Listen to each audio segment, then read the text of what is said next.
அன்பான மாணவர்களுக்கு எனது வணக்கம். நான் பார்வதிநாத சிவம், மகாலிங்க சிவம். இன்று நிறுத்த குறியீடுகள் என்ற பகுதியினை பார்க்க இருக்கின்றோம். நீங்கள் யோசிப்பீர்கள், காப்போத உயர்தர மாணவர்களுக்கு இந்த நிறுத்த குறியீடுகள் என்ற பகுதி எதற்காக அவசியம் என்று. காப்போத உயர்தர மாணவர்கள் மட்டுமல்ல, சாதாரண தர மாணவர்கள், வேணிய தமிழ் பாடத்தை கேட்கின்ற மாணவர்கள், ஆசிரியர்கள் போன்ற அனைவருக்கும் நிறுத்த குறி பற்றிய அறிவு மிக முக்கியமானதாகும். வாக்கியங்களில் சரியான இடத்துல பொருத்தமான நிறுத்த குறியை இடுவதற்கு அவற்றை நாங்கள் தெளிவாக இருக்க வேண்டும். அந்த வகையில் அனைவருக்கும் உரிய ஒரு விடயத்தை கற்பிக்க வேண்டும் என்ற பலருடைய வேண்டுகோளுக்கு நாங்கள் இன்று இந்த நிறுத்த குறியீடுகள் பற்றி நாங்கள் கற்க இருக்கின்றோம். இன்றைய நிகழ்ச்சியை ஒரு சிறிய கதையுடன் ஆரம்பிக்கலாம் என்று நினைக்கின்றேன். ஒரு வீட்டிலே அந்தியேட்டி கிரியைக்காக ஐயாவை 12 மணிக்கு வர சொல்லியிருக்கிறார்கள். உணவு வந்திருக்கின்றது. உணவிலே உணவு சூடு ஆறிக்கொண்டிருக்கின்றது. வந்தவர்களுடைய வயிற்றிலே பசி ஏறிக்கொண்டிருக்கின்றது. ஆனால் ஐயா இன்னும் வரவில்லை. 12:30, 12:45 ஐயாவை காணவில்லை என்று எல்லோரும் வாசலில் வந்து இப்போ காவல் இருக்கிறார். 12 மணிக்கு வர சொன்ன ஐயா 1 மணிக்கு வருகிறார். ஒரு புதிய மோட்டர் சைக்கிளில் வருகிறார். சரி, 1 மணி என்றால் கிரியைகள் முடிந்து 1:30க்காவது சாப்பிடலாம் என்று சொல்லி அவர்கள் காத்திருக்க, ஐயா மோட்டர் சைக்கிளை நிறுத்தவில்லை. அவர்கள் வீட்டுக்கு முன்னாலே அப்படியே தொடர்ந்து ஓடிக்கொண்டிருக்கிறார். போனவர் மீண்டும் ஒரு 1:15 போல திரும்பி வருகிறார். இப்போது மோட்டர் சைக்கிளை நிறுத்தவில்லை. போய் எங்கே இருந்து சுற்றி கொண்டு 3வது தரம் வருகின்ற போது பசியில் நின்றவர்கள் கோபத்தோடு மோட்டர் சைக்கிளை பிடித்து நிறுத்தி கேட்கிறார்கள், ஐயா நாங்கள் பசியோடு இருக்கிறோம், நீங்கள் என்ன புதிய மோட்டர் சைக்கிளை எங்களுக்கு ஓடி காட்டுகிறீர்களா, என்ன காரணம், ஏன் பிந்தி வந்தீர்கள்? இப்போ ஐயா சொன்னார், இந்த புதிய மோட்டர் சைக்கிளில் நான் பிந்தி வந்த காரணம், என்னுடைய மகன் இதை புதிய மோட்டர் சைக்கிளை எடுத்து தந்திருக்கின்றான். ஆனால் எனக்கு இதை ஸ்டார்ட் ஆகி என்னை மோட்டர் சைக்கிளில் ஏற்றி ஓட செய்து விட்டான். இப்போது அதை எவ்வாறு நிறுத்துகிறது என்று எனக்கு தெரியவில்லை. அதனால் பெட்ரோல் முடிய மட்டும் உங்கள் வீட்டை சுற்றி சுற்றி ஓடிக்கொண்டிருக்கின்றேன் என்று ஐயா சொன்னார். இவ்வாறு இந்த வாக்கியங்களை எங்கே நிறுத்துவது என்பதை அறிந்து கொள்வதற்கும், வாக்கியங்களில் எந்தெந்த இடங்களிலே பொருளை தெளிவுபடுத்த வேண்டும் என்பதை அறிந்து கொள்வதற்கும் இந்த நிறுத்த குறிகள் உதவுகின்றன. பேச்சிலே நாங்கள் சொற்களை உயர்த்தி சொல்வோம், தாழ்த்தி சொல்வோம், வேகமாக சொல்வோம். இவ்வாறு எங்களுடைய உச்சரிப்பு முறையால் அதை மாற்ற முடியும். ஆனால் வாக்கியங்களில் இந்த மாற்றத்தை நிறுத்த குறியீடுகள்லாம் செய்கின்றன. வாக்கியங்களில் உரிய இடைவெளிகளில் சொற்களை உச்சரிக்கவும் கருத்தை தெளிவுபடுத்தவும் பயன்படுபவை நிறுத்த குறிகளாகும். எங்களுடைய தமிழிலே ஆரம்பத்திலே நிறுத்த குறிகள் இருக்கவில்லை. ஆங்கிலத்தில் இருந்தால் அந்த நிறுத்த குறியீடுகள் வந்தன. ஆரம்பத்திலே இதனாலே பல வாக்கியங்கள், நீண்ட வாக்கியங்களும் எழுதப்பட்டன. பல்லவர் காலத்திலே தோன்றிய இலக்கியங்களில் ஒன்றும் இறையனார் களவியலுக்கு எழுதப்பட்ட உரை, அந்த உரை சில இடங்களில் பார்த்தால் பக்கம் பக்கமாக தொடர்ந்து செல்லும். தாமரையும் முல்லையும் தேமாவும் மலர்ந்து தேர்ந்தல் காற்று வீச, இவ்வாறு தொடர்ந்து வினையச்சயங்களை அடுக்கி கொண்டு பக்கம் பக்கமாக வாக்கியங்கள் செல்லும். நிறுத்த குறியீடுகள் பயன்பாட்டில் இல்லாத அந்த காலத்திலே அவ்வாறு சென்றன. சிறிய வாக்கியங்களும் இருந்தன. பின்னர் ஆங்கிலத்திலே இருந்த அந்த நிறுத்த குறியீடுகளை தமிழிற்கு அறிமுகப்படுத்தியவர் ஆறுமுக நாவலர் என்றுதான் கருதப்படுகின்றது. இப்போது நாங்கள் எவ்வகையான நிறுத்த குறியீடுகள் இருக்கின்றன என்பதை பார்ப்போம். முற்றுப்புள்ளி அல்லது முடிப்பிசைக்குறி முதலாவது. அடுத்து காற்புள்ளி அல்லது உறுப்பிசைக்குறி என்று சொல்வார்கள், காற்புள்ளி. அடுத்து அரைப்புள்ளி அல்லது தொடரிசைக்குறி, முக்காற்புள்ளி அல்லது விளக்கிசைக்குறி. 2 முற்றுப்புள்ளிகளை ஒன்றன் மேல் ஒன்று அடுக்கியது போல இருப்பது முக்காற்புள்ளி.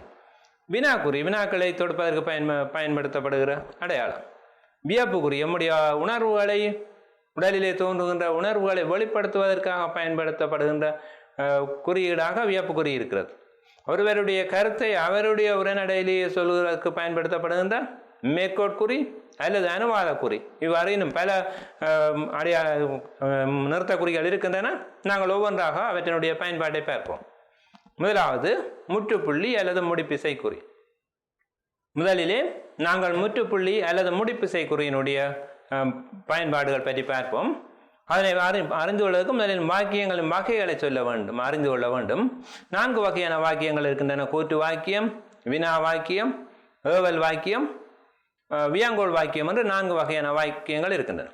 கூற்று வாக்கியம் என்பது ஒரு கருத்தினை எடுத்து சொல்வது, ஒரு செய்தியை சொல்வது. இலங்கையிலே பொருளாதார வளர்ச்சி வீதம் குறைவடைந்து செல்கிறது. இந்தியாவின் எல்லைப்புறங்களிலே சீன படை குவிக்கப்பட்டிருக்கிறது. இவ்வாறான செய்திகளை சொல்வது கூற்று வாக்கியம். ஒன்றை அறிந்து கொள்ளும் முகமாக கேள்வி கேட்பது வினா வாக்கியம். உமக்கு திருமணமாகிவிட்டதா, நீர் இந்த நூலை படித்திருக்கிறீரா? இவ்வாறு வினாக்களை வினாவுவது வினா வாக்கியம். ஒன்றை செய் அல்லது செய்யாது என்று கட்டளை இடுவது ஏவல் வாக்கியம். அந்த புத்தகத்தை எடு, இனிமேல் இதுபோல் நடந்து கொள்ளாது, இவ்வாறு சொல்லுகிறது ஏவல் வாக்கியம்.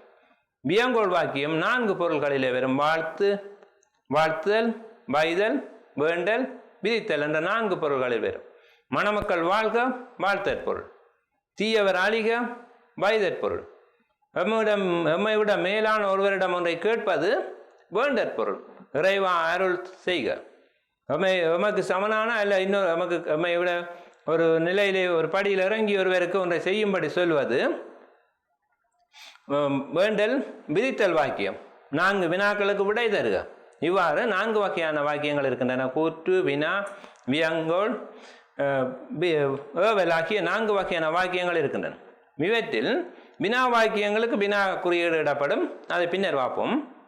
அடுத்தது நாங்கள் கூற்று வாக்கியம், ஏவல் வாக்கியம் என்ற 2 வகையான வாக்கியங்களிலேயும் இறுதியிலே முற்றுப்புள்ளி தான் பெறும். பாருங்கள், உதாரணத்தை, கொரோனா தொற்றாளர்களின் எண்ணிக்கை சடுதியாக அதிகரித்து வருகிறது. இது ஒரு கூற்று வாக்கியம், ஒரு செய்தியை சொல்லுகிறது. இங்கே முற்றுப்புள்ளி இடப்படுகிறது. அந்த புத்தகத்தை எடு, இங்கே ஒரு ஏவல் ஒன்றை செய்யும்படி சொல்லப்படுகிறது. நாளை பாடசாலை வராது, ஒன்றை செய்யாது என்று சொல்லப்படுகிறது. இவ்வாறான ஏவல் வாக்கியங்களின் இறுதியில் முற்றுப்புள்ளி இடப்படும். அடுத்து வியங்கோள் வாக்கியத்திலும் நாங்கள் 4 வகை என்று சொன்னோம். வாழ்த்தல், வைதல், வேண்டல், விதித்தல். இதிலே வாழ்த்தலும் வைதலும் மெய்ப்பாட்டு குறியிடப்படும், அதை நாங்கள் பின்னர் பார்ப்போம். வேண்டல், விதித்தல் வாக்கியங்களிலே முற்றுப்புள்ளி தான் இடப்படும். உதாரணத்தை பாருங்கள், இறைவா அருள் செய்க, இறைவா இறைவனை விழிக்கிறோம், அதில் ஒரு காற்புள்ளி இடப்படுகிறது, அதை பற்றி நாங்கள் அடுத்து படிக்க இருக்கிறோம். அருள் செய்க வேண்டல் வாக்கியம், உம்மை விட உயர்ந்த ஒருவரிடம் ஒன்றை செய்யுமாறு வேண்டுவது வேண்டல் வாக்கியம். அருள் செய்க இங்கே முற்றுப்புள்ளி இடப்படுகிறது. விதித்தல் உமக்கு சமனான அல்லது உமக்கு உம்மை விட சற்று ஒரு நிலையிலே குறைந்த ஒருவரிடம் ஒன்றை செய்யும்படி சொல்வது விதித்தல். கட்டளை ஒன்றாகத்தான் சொல்லப்படுகிறதா, நான் மேலோரிடம் சொல்லுகின்ற போது அதை வேண்டல் என்கிறோம், நம்மை விட கொஞ்சம் தாழ்ந்தவர்களிடம் சொல்லுகின்ற போது விதித்தல் என்கின்றோம். 3 வினாக்களுக்கு மட்டும் விடை தருக வாக்கியம். நீங்கள் வினாத்தாள்களை பார்த்துருப்பீர்கள். 3 வினாக்களுக்கு மட்டும் விடை தருக, அங்கே வினா குறி போடப்படாது, முற்றுப்புள்ளி மட்டுமே விடப்படும். அப்போ முதலாவது கூற்று வாக்கியம், ஏவல் வாக்கியம் என்பதில் முற்றுப்புள்ளி வரும் என்று பார்த்தோம். அடுத்தது வியங்கோள் வாக்கியத்தில் 2 பொருள்கள் வேண்டல், விதித்தல் ஆகிய பொருட்களிலே முற்றுப்புள்ளி வரும் என்பதை நாங்கள் பார்த்திருக்கிறோம். அடுத்தபடியும் ஒரு சொல்லை சுருக்கி அதன் முதல் எழுத்தை மட்டும் எழுதும் போதும் முற்றுப்புள்ளி வரும். போசா என்று நீங்கள் செல்லுகின்ற போக்குவரத்து சாலை பஸ்களில் எழுதப்பட்டிருக்கும். நீங்கள் யோசிப்பீர்கள், போசா என்றால் இதில் போனால் சங்கடமா என்று யோசிப்பீர்கள். அதனுடைய கருத்து இலங்கை போக்குவரத்து சபை. சொற்களை சுருக்கி அதனுடைய முதல் எழுத்தை எழுதுகிறோம். ஆகவே அந்த ஈனாவை, இலங்கை என்பதை சுருக்கி ஈனா, அதில் ஒரு முற்றுப்புள்ளி, போக்குவரத்து என்பதை சுருக்கி போவென்னா போட்டிருக்கோம், அங்கே ஒரு முற்றுப்புள்ளி, சானா சபை என்பதை சுருக்கி சானா என்று போட்டிருக்கோம், அங்கும் ஒரு முற்றுப்புள்ளி வர வேண்டும். சிலர் என்ன செய்வார்கள், இப்போ 2க்கும் முற்றுப்புள்ளி விட்டு சானாவுக்கு பக்கத்திலே முற்றுப்புள்ளி எழுதாமல் இருக்கிற நிலையையும் நாங்கள் காணுகின்றோம். ஒரு சொல்லை சுருக்கி அதன் முதல் எழுத்தையும் இறுதி எழுத்தையும் எழுதுவோமாக இருந்தால் அந்த இடத்திலே தனிக்கோடு தான் இடப்படும். சிலர் என்ன செய்கிறார்கள், உதாரணம் என்று போட்டு ஊனா சக உம்மென்னா என்று போடுகிறார், சக அடையாளம் போடுகிறார். 3 சக 5 8, 5 சக 5 10. அப்போ ஊ சக எத்தனை கூட்டி பார்த்தால் எத்தனை என்று யோசிக்க வேண்டும். இங்கே சிறு கோடு இடப்படும், அதை பற்றி நாங்கள் பின்னர் பார்த்து இருக்கின்றோம். அப்போது சொற்களை சுருக்கி அதன் முதல் எழுத்தை மட்டும் எழுதினால் அங்கே முற்றுப்புள்ளி இடப்படும். மாக்கா வேட்பிள்ளை, மா என்பது மட்டுவில் என்பதையும், கா என்பது கணவதி பிள்ளை என்பதையும் குறிக்கிறது. ஆகவே மட்டுவில் என்பதற்காக மான முதல் எழுத்தும், கணவதி பிள்ளை என்பதற்கான காண முதல் எழுத்தும் விடப்படுகிறது. ஆகவே இங்கே முற்றுப்புள்ளி வருகின்றது. அடுத்து கடிதத்தினுடைய முகவரி இறுதியிலும் திகதியினுடைய இறுதியிலும் கூட முற்றுப்புள்ளி இடப்படும். புலவர் வீதி, மயிலங்கூடல், இளவாலை. இங்கே புலவர் வீதி என்ற இடத்தில் காற்புள்ளி வரும், மயிலங்கூடல் காற்புள்ளி, நாங்கள் அதன் பயன்பாடு பின்னர் பார்ப்போம். இளவாலை அங்கே முகவரி முடிகிறது, அந்த இடத்துல முற்றுப்புள்ளி வரும். இனி திகதிகளுக்கு இடையில் 2020 அதில் ஒரு முற்றுப்புள்ளி, 7வது மாதம் முற்றுப்புள்ளி, திகதி முடிகின்ற இடத்துல முற்றுப்புள்ளி. இதே அமைப்பை மாற்றி 12/7/2020 என்று எழுகின்ற போது 2020க்கு பின்னர் முற்றுப்புள்ளி இட வேண்டிய அவசியம் இல்லை என்று பல நூல்களிலே கூறப்பட்டிருக்கின்றது. முற்றுப்புள்ளியின் இன்னொரு பயன்பாட்டை பார்ப்போம். வரிசைக்கு பயன்படுத்தும் எண் அல்லது எழுத்தை அடுத்தும் வரிசை எண்ணின் உட்பிரிவாக வரும் எண்களின் இடையிலும் முற்றுப்புள்ளி பயன்படுத்தப்படும். உதாரணமாக கலைத்துறை பாடங்கள் எவை என்று சொல்லப்படுகின்றன. அங்கே முக்காற்புள்ளி இடப்படுகிறது. அதன் பயன்பாடு பின்னர் பார்ப்போம். இப்போது அந்த இலக்கம் எத்தனை பாடங்கள் இருக்கின்றன என்று இலக்கம் தந்து முதலாவதாக தமிழ் பாடம் இருக்கிறது, இரண்டாவதாக இந்து நாகரிக பாடம் இருக்கிறது. இங்கே உரோமன் இலக்கங்கள் எழுதப்பட்டிருக்கின்றன. அதுக்கு பக்கத்திலே அந்த பாடத்தினுடைய பெயர் எழுதப்பட்டு, ஆகவே அந்த இலக்கத்தை அடுத்து முற்றுப்புள்ளி இடப்படும்.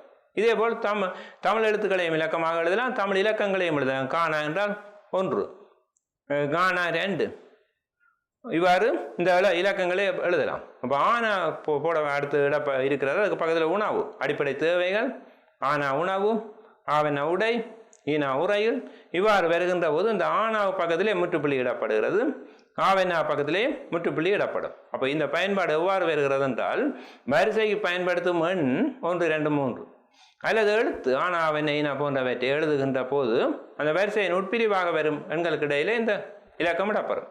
அடுத்தும் நாங்கள் இதை தொடர்பாகவே பார்க்க இருக்கின்றோம். உட்பிரிவிலுக்கு செல்லுகின்ற போதும் எண்களை இடப்படும். முதலாவது எங்களுடைய ஆய்வு கட்டுரையில் வரும் முதலாவது பகுதி முன்னுரை. அந்த அந்த பகுதியிலே ஒரு முற்றுப்புள்ளி இடப்படும். 1, 2 தமிழ் இலக்கியங்கள். இனி அந்த தமிழ் இலக்கியங்களிலே 1, 2, 1 முதலாவது பகுதியின் உள்ளே இருக்கின்ற இரண்டாவது பகுதியின் முதலாவது பிரிவும் 1, 2, 1 அங்கே ஒவ்வொரு முற்றுப்புள்ளி இடப்பட்டிருக்கிறது. அது சங்க இலக்கியங்கள். 1, 2, 2 இடைக்கால இலக்கியம். இவ்வாறு அந்த எண்களின் உள்ளே இன்னும் பிரிவுகள் வருகின்ற இடங்களிலும் முற்றுப்புள்ளி இடப்படுகிறது. நாங்கள் இனி அடுத்த குறியீட்டுக்கு செல்வோம். காற்புள்ளி அல்லது உறுப்பிசை குறி. இந்த காற்புள்ளி பயன்பாட்டிலே பலரிடையே பல சந்தேகங்கள் நிலவுகின்றன. சில இடங்களிலே தவறாக கூட எழுதுகிறார்கள். சிறிய 5ஆம் வகுப்பிலிருந்து இந்த பிரச்சனை துவங்குகிறது. நாங்கள் காற்புள்ளியினுடைய பயன்பாட்டை அடுத்து பார்ப்போம். முதலாவது, ஒன்றுக்கும் மேற்பட்ட பெயர் சொற்கள் அடுத்து வருகின்ற போது காற்புள்ளி இடப்படும். ஒன்றுக்கும் மேற்பட்ட வினைச்சொற்கள் அடுத்து வருகின்ற போது அல்லது ஒன்றுக்கும் மேற்பட்ட பயனிலைகள் அடுத்து வருகின்ற போது அரைப்புள்ளி இடப்படும். அதை பற்றி பின்னர் பார்ப்போம். இப்போது முதலாவது, ஒன்றுக்கும் மேற்பட்ட பெயர் சொற்கள் அடுத்து வருகின்ற போது காற்புள்ளி இடப்படுகிறது. மா, பலா, வாழை, தென்னை ஆகிய மரங்கள் அங்கே நடப்பட்டிருந்தன. பாருங்கள், 4 பெயர் சொற்கள் இங்கே இருக்கின்றனம்மா. அதற்கு பக்கத்தில் ஒரு காற்புள்ளி, பலா என்பதற்கு பக்கத்திலே ஒரு காற்புள்ளி, வாழை என்பதற்கு பக்கத்திலே ஒரு காற்புள்ளி. ஆனால் தென்னை பக்கத்திலே காற்புள்ளி இடவில்லை. நீங்கள் யோசிப்பீர்கள், தென்னை பக்கத்திலே காற்புள்ளி இட்டால் சில வேளை தென்னை காய்க்கிற குறைந்து விடும் என்பதற்காக அதை காற்புள்ளி இடவில்லையா என்று. ஆனால் இருக்கின்ற சொற்களிலே இறுதி சொல்லுக்கு காற்புள்ளி இடுகின்ற வழக்கம் இல்லை. ஆகவே நாங்கள் இப்போ காற்புள்ளியினுடைய முதலாவது பயன்பாடு, காற்புள்ளி அல்லது உறுப்பிசை குறியினுடைய முதலாவது பயன்பாடு பார்க்கின்றோம். ஒன்றுக்கும் மேற்பட்ட பெயர் சொற்கள் வருகின்ற போது காற்புள்ளி இடுகின்ற வழக்கம் அங்கே இருக்கின்றது. அடுத்ததாக, ஒருவரை அல்லது ஒன்றை விழித்து கூறும்போது காற்புள்ளி இடப்படும். இங்கே தான் பிரச்சனை இருக்கிறது. ஒருவரை அல்லது ஒன்றை விழிக்கின்ற போது காற்புள்ளி இடுவது சரியானது. ஆனால் தரம் 5 புத்தகத்திலே தசரதன் தன்னுடைய மகனை ராமா வா என்று விழிக்கின்ற ஒரு பகுதி வருகிறது. அங்கே வியப்பு குறியிடப்பட்டிருக்கிறது. ராமா வா என்கின்ற போது அல்லது மகனே வா என்கின்ற போது, மகனே நீ எனக்கு மகனாக பிறந்த ஆச்சரியமாக இருக்கிறது என்று கருதினால் அங்கே வியப்பு குறியிடலாம். ஆனால் 5ஆம் வகுப்பு தமிழ் புத்தகத்திலே இந்த விழிப்பு வருகின்ற இடத்துல வியப்பு குறியிடப்பட்டிருக்கிறது.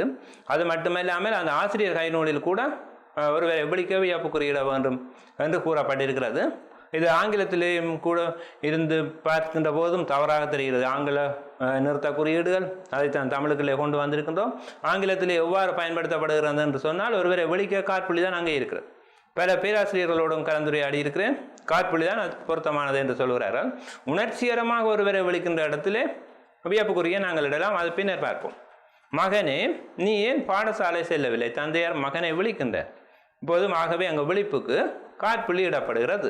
இங்கே கடிதங்களிலே கூட ஒருவரை விழிக்க சிலர் காற்புள்ளி வியப்புக்குரிய எடுகிறார்கள். அன்புள்ள அப்பாவுக்கு என்று அப்பாவை விழிக்கின்ற போது வியப்புக்குறி இருக்கும். அது தவறானது. கடிதங்களிலேயும் ஒருவரை விழிக்க காற்புள்ளி தான் இட வேண்டும். விழிப்பெயர் வாக்கியத்தின் இறுதியில் வந்தால் அதன் முன்னால் காற்புள்ளி வரும். ஒருவரை விழிக்க காற்புள்ளியை பயன்படுத்துகிறோம். அந்த விழிப்பு வாக்கியத்தினுடைய பின்னால் வந்தால் காற்புள்ளியோடு வாக்கியத்தை நிறுத்த முடியாது. முற்றுப்புள்ளி எடுத்தான் வாக்கியம் நிறுத்தப்படும். எனவே அந்த விழிப்புக்கு முன்னர் இருக்கிற சொல்லி அடுத்து நாங்கள் காற்புள்ளியை இடலாம். இப்போ உதாரணத்தை பாருங்கள். ஓடி வா தம்பி, விழிக்கப்பட்டிருக்கிற தம்பியை அங்கே வாக்கியத்தின் இறுதியில் தம்பி இருக்கிறது, அங்கே முற்றுப்புள்ளி இட வேண்டும். அந்த காற்புள்ளி ஓடி வா என்ற சொல்லின அடுத்து காற்புள்ளி இடப்படும். அடுத்து கடிதங்களில் ஒருவரை விളിக்கும் போதும் முகவரிகளின் இறுதி பகுதி தவிர்ந்த ஏனைய பகுதிகளிலும் காற்புள்ளி தான் இடப்படும். உதாரணமாக அன்புள்ள அப்பா அல்லது உறவுமுறை கடிதத்தில் ஐயா அல்லது கலைப்பீடாதிபதி அவர்களுக்கு இவ்வாறு விളിக்கின்ற இடத்திலே கடிதங்களிலே காற்புள்ளி இடப்படும்.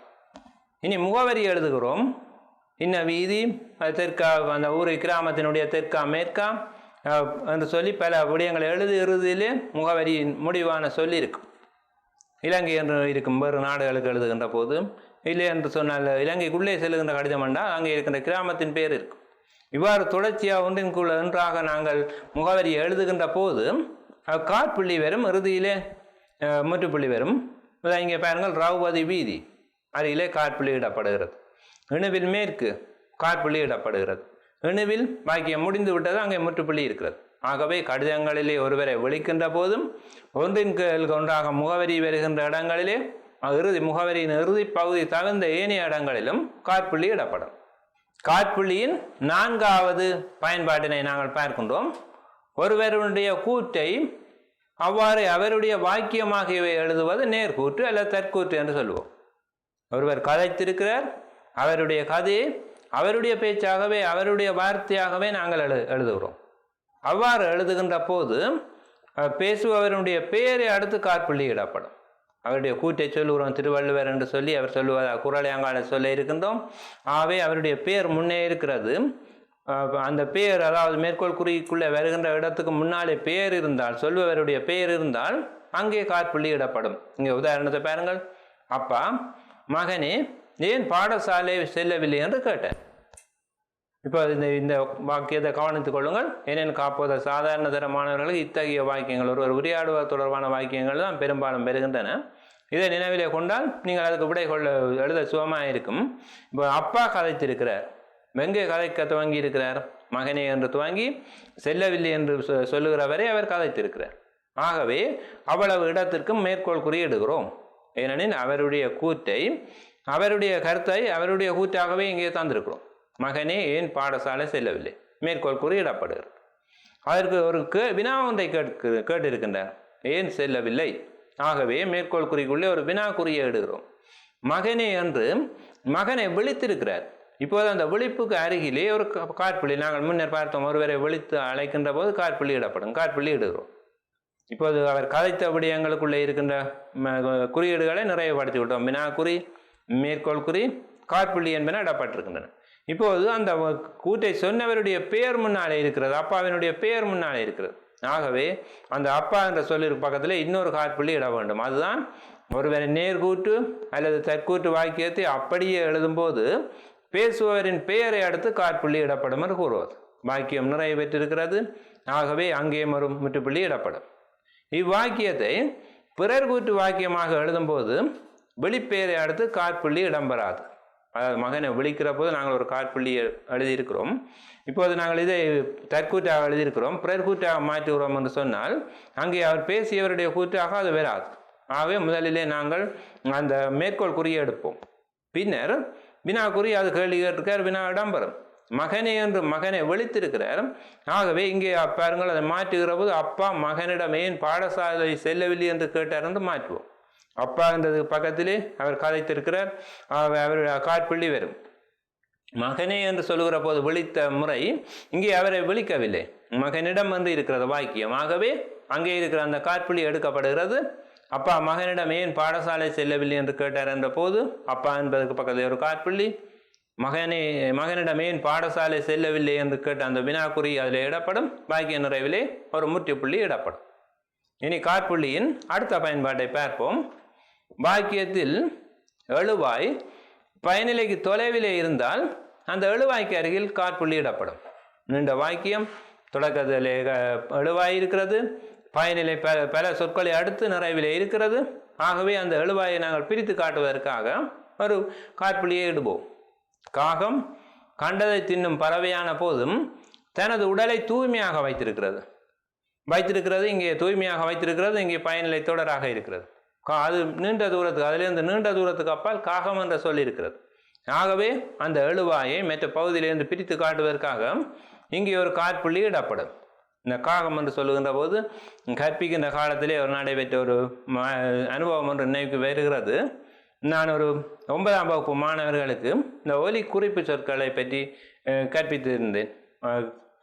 சிங்கம் கர்ச்சிக்கும், நரி ஊழையிடும், பல்லி சொல்லும், பாம்பு சீரும், இவ்வாறு ஒலி குறிப்பு என்னென்ன விலங்குகள் அல்லது பறவைகள் இத்தகைய ஒலிகளை எழுப்பும் என்று ஒலி குறிப்பு சொற்களை பற்றி படிப்பித்திருந்தேன். அன்று மாலை அந்த பாடசாலையின் அருகிலே இருக்கின்ற ஒரு கிராமத்துக்குள்ளே சென்று கொண்டிருந்தேன். ஒரு மாணவன் என்ன செய்தார் என்றால், ஒரு காகத்தை எடுத்து ஒரு வாளி நிறைய தண்ணீரை எடுத்து அந்த காகத்தை வாளிக்குள்ளே தோய்த்து எடுத்து கொண்டிருந்தேன். காகம் இறக்கின்ற தருவாயிலே இருக்கிறது. அப்போ நான் மாணவனை கேட்டேன், இது ஏன் இப்படி ஒரு அநியாயம் செய்கிறாய்? அது சும்மா போன பறவையை பிடித்து ஏன் தண்ணிக்குள்ளே தோய்த்து எடுக்கிறாய் என்று கேட்டேன். இப்போது மாணவன் சொன்னான், சார் நீங்கள் வகுப்பில் படிப்பிச்ச நீங்கள் காகம் கரையும் என்று நான் அப்போது தண்ணியை துவைக்கிறேன், அது கரைகிறதா காணலை என்று சொன்னேன். இது ஒரு சுமார் கற்பிக்கின்ற போது வந்த ஒரு அனுபவம். காகம் கரையும். இங்கே நாங்கள் வாக்கியத்தில் எழுவாய் பயனிலைக்கு தொலைவில் இருப்பதால் காகத்துக்கு பக்கத்தில் ஒரு காற்புள்ளி எடுக்கிறோம்.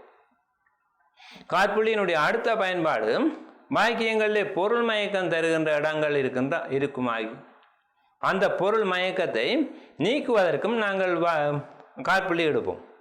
இப்போ இருக்கிற உதாரணத்தை பாருங்கள். ஆசிரியர் தானே எனக்கு அதை சொன்னார் என்று ஒரு வாக்கியம் இருக்கிறது. இதை வாசித்தவுடன் எங்களுக்கு ஒரு சந்தேகம் பெறும். ஆசிரியர் தானே எனக்கு அதை சொன்னாரா? அதாவது நான் கேட்காமல் தானாகவே வந்து அந்த விடயத்தை எனக்கு சொன்னாரா? அல்லாவிட்டால் ஆசிரியர் தானே எனக்கு அதை சொன்னார், ஆகவே அவர் இப்போ என்னை பற்றி கூடாமல் சொன்னாலும் பரவாயில்லை, எனக்கு கற்பித்த ஆசிரியர். அவர் சொன்ன விடயத்தை பிழையாக சொன்னாலும் பரவாயில்லை, எனக்கு கற்பித்த ஆசிரியர்.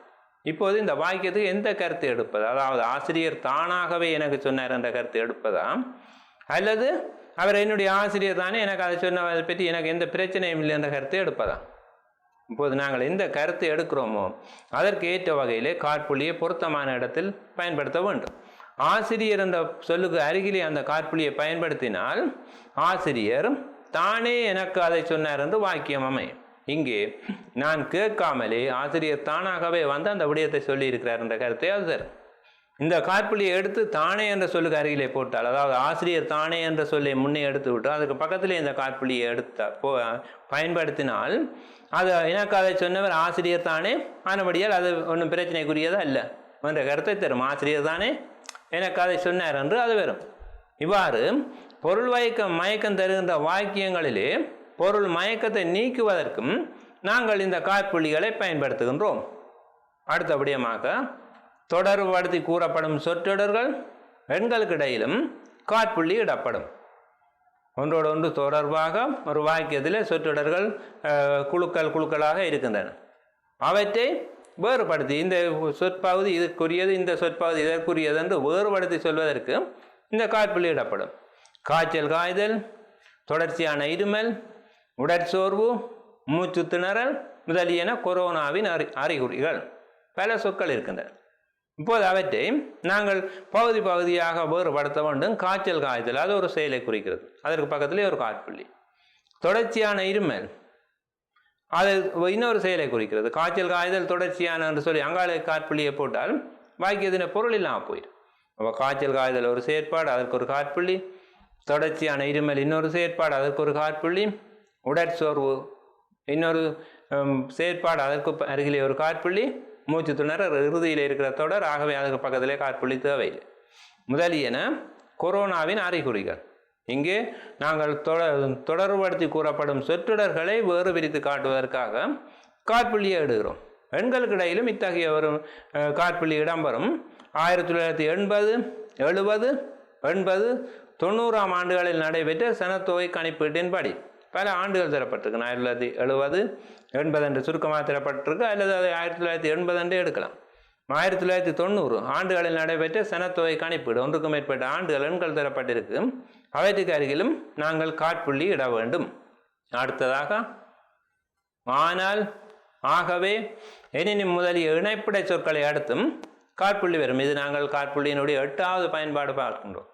மிக முக்கியமான ஒரு நிறுத்தக்குறி காற்புள்ளி. பிரச்சனைகளை ஏற்படுத்துகின்ற நிறுத்தக்குறியும் காற்புள்ளி தான். பல பயன்பாடுகளை கொண்டது. இங்கே நாங்கள் 8வது பயன்பாடு பார்க்கிறோம். மழை பெய்தது, ஆனால் நிலம் நனையவில்லை. இங்கே ஆனால் என்ற இடைச்சொல்லுக்கு அருகிலே ஒரு காற்புள்ளி இடம்பெறும். நாங்கள் இப்போ பார்க்கிற விதி ஆனால், ஆகவே, எனினும் முதலிய இணைப்பிடை சொற்களை அடுத்து காற்புள்ளி வரும். பார்க்கின்ற உதாரணம், மழை பெய்தது ஆனால் நிலம் நனையவில்லை. ஆனால் என்ற இணைப்பிடை சொல்லுக்கு அருகில் ஒரு காற்புள்ளி இடப்படுகிறது. அவன் சாப்பிடுவான மாட்டானோ ஒரு வாக்கியத்திலே அடுக்கி வரும் வினா தொடர்களுக்கு இடையில் சாப்பிடுவானோ என்பதும் ஒரு வினா, மாட்டானோ என்பதும் ஒரு வினா. ஆகவே இந்த இடத்துல சாப்பிடுவானோ அருகிலே ஒரு வினாக்குறியையும் மாட்டானோ என்பதற்கு அருகிலே ஒரு வினாக்குறியையும் விடாமல் இந்த இரண்டையும் சேர்த்து பொதுவாக பின்னாலே ஒரு வினாக்குறியை இடலாம். அவன் சாப்பிடுவானா என்பதற்கு பக்கத்தில் ஒரு காற்புள்ளியை இட்டுவிட்டு இறுதி வினாவுக்கு பக்கத்தில் வினாக்குறியை நாங்கள் இடலாம். அடுத்ததாக, முதல் எழுத்தை பெயருக்கு பின்னால் பயன்படுத்தும் போது பெயரை அடுத்து காற்புள்ளி இடப்படும். நாங்கள் முன்னர் பார்த்தோம், முதல் எழுத்தை சுருக்கி எழுதி ஒரு பெயரை சுருக்கி முதல் எழுத்தை எழுதினால் முற்றுப்புள்ளி இடப்படும். அங்கே முதல் எழுத்தை பின்னுக்கு கொண்டு வருகிறோம், பெயரை முன்னர் எழுதுகிறோம்.